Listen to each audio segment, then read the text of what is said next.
we bring you the answers to all your questions. Be better than others. Enjoy the benefits of knowledge. Accept the answers from us. To make your own paper mask, cut the shape for your mask out of cardstock, heavy paper, or a paper plate. Hold the mask in front of your face, then use a pencil to mark the area in front of your eyes. If you're making a full face mask, do the same for your mouth. Use a craft knife to cut out the holes. How to make a paper mask, 14 steps, with pictures, WikiHow.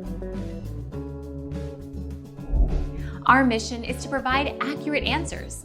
We think without knowledge, it is impossible to live a balanced life. Be competent, be skillful. Thank you for watching. Don't forget to subscribe and hit the bell notification.